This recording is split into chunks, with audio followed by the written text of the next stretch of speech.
Oke, selamat pagi teman-teman semua. Ketemu lagi di segmen Edu Series. Kali ini saya akan menjawab salah satu pertanyaan yang banyak ditanyakan teman-teman, terutama di kelas-kelas perencanaan waris maupun di sosial media saya, berkaitan dengan anak angkat. Jadi gimana sih kalau kita bicara kedudukan anak angkat di dalam hukum waris? Baik itu nanti dibahas di hukum waris perdata maupun di hukum waris Islam. Nah, kenapa ini menjadi penting? Karena tentu saja mungkin hukum waris Islam dan hukum waris perdata memiliki aturan yang berbeda.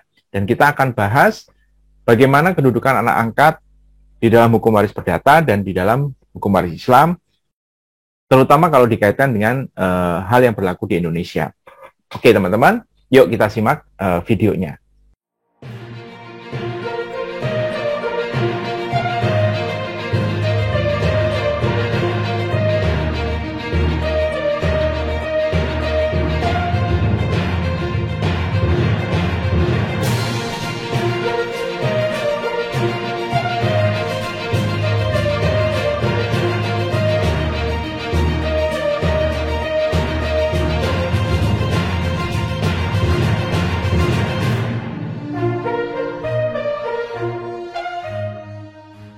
Oke, kita akan mulai dari hukum waris perdata.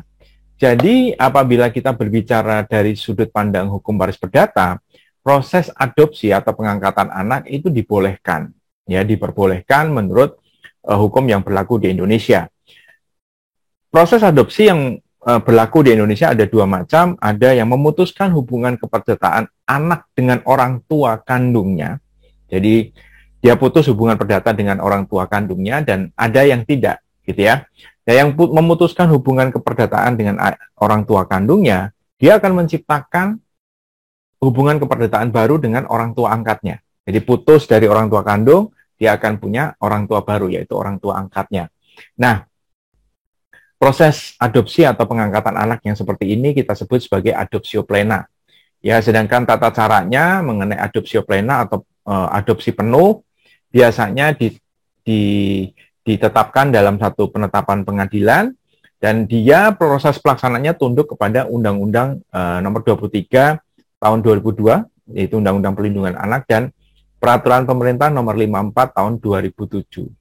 Nah, untuk yang proses pengangkatan anak yang tidak mengikuti prosedur sebagaimana Undang-Undang dan PP tersebut, kita akan sebut sebagai proses adopsio minus plena. Jadi dia tidak memutuskan hubungan keperdataan dengan orang tua kandung, juga tidak menciptakan hubungan keperdataan baru dengan orang tua angkatnya. Nah, hari ini kalau kita berbicara konteks apakah anak angkat akan mendapatkan warisan dari orang tua kandung dan dari orang tua angkat, kalau kita berbicara tadi proses adopsio minus plena, di mana dia memutus hubungan keperdataan dengan orang tua kandungnya, maka dia tidak akan mendapatkan warisan dari orang tua kandungnya, tetapi dia akan mendapatkan warisan dari orang tua angkatnya.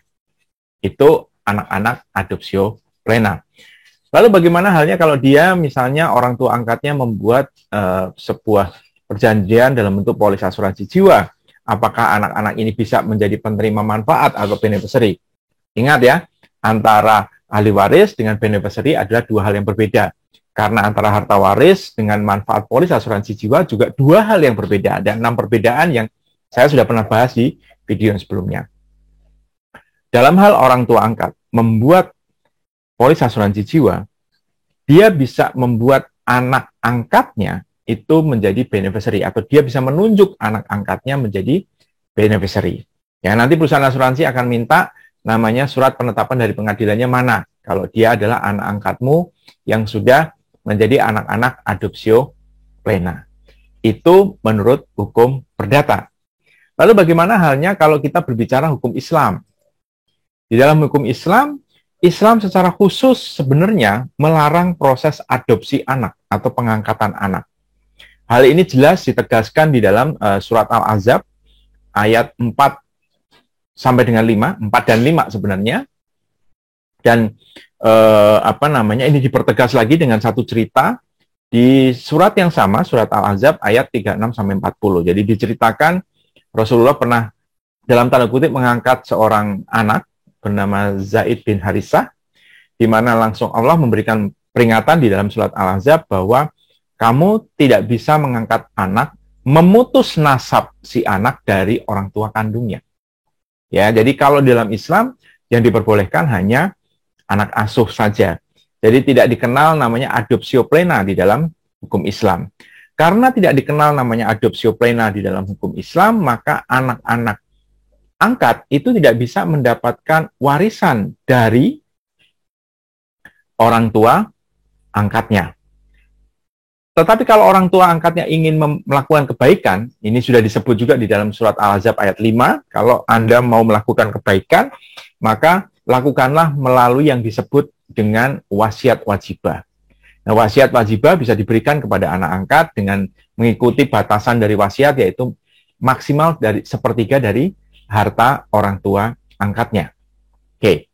Pertanyaan kedua, bagaimana halnya kalau orang tua angkatnya mau bikin asuransi jiwa? Apakah si anak ini bisa menjadi penerima manfaat? Jawabannya bisa dan mungkin, gitu ya. Bisa atau mungkin, sepanjang anak ini memang memiliki hubungan dampak finansial. Contohnya misalnya, anak ini sejak kecil diasuh oleh si orang tua angkatnya dan terjadi hubungan dampak finansial, di mana kalau orang tua angkatnya ini meninggal dunia, maka anaknya akan kehilangan nafkah, orang yang menafkahi dia. Jadi secara finansial dia akan terdampak. Nah, nanti perusahaan asuransi akan meminta orang tua angkatnya untuk mengisi satu formulir. Sudah disediakan formulir di perusahaan asuransi, namanya formulir hubungan finansial atau formulir insurable interest. Nah, itu bisa diisi. Sepanjang bisa dibuktikan hubungan insurable interest-nya, maka anak angkat tersebut bisa menjadi penerima manfaat atau beneficiary. Gitu ya. Nah, jadi teman-teman, melalui video pendek pada pagi hari ini, teman-teman sudah bisa mengetahui kedudukan anak angkat. Anda mau bagi waris menurut hukum perdata ataukah menurut hukum Islam? Apakah Anda mengikuti proses pengangkatan anak adopsionya menurut hukum perdata ataukah hukum Islam? Jadi saya kembalikan kepada teman-teman hukum mana yang akan Anda ambil. Saya kira itu aja teman-teman, video pendek mengenai penjelasan mengenai anak angkat, apakah dia mendapatkan warisan dari orang tua angkatnya, apakah kalau orang tua angkatnya punya asuransi jiwa, dia bisa menjadi beneficiary? Seharusnya sudah terjawab di video pendek ini. Terima kasih teman-teman, sukses untuk kita semua.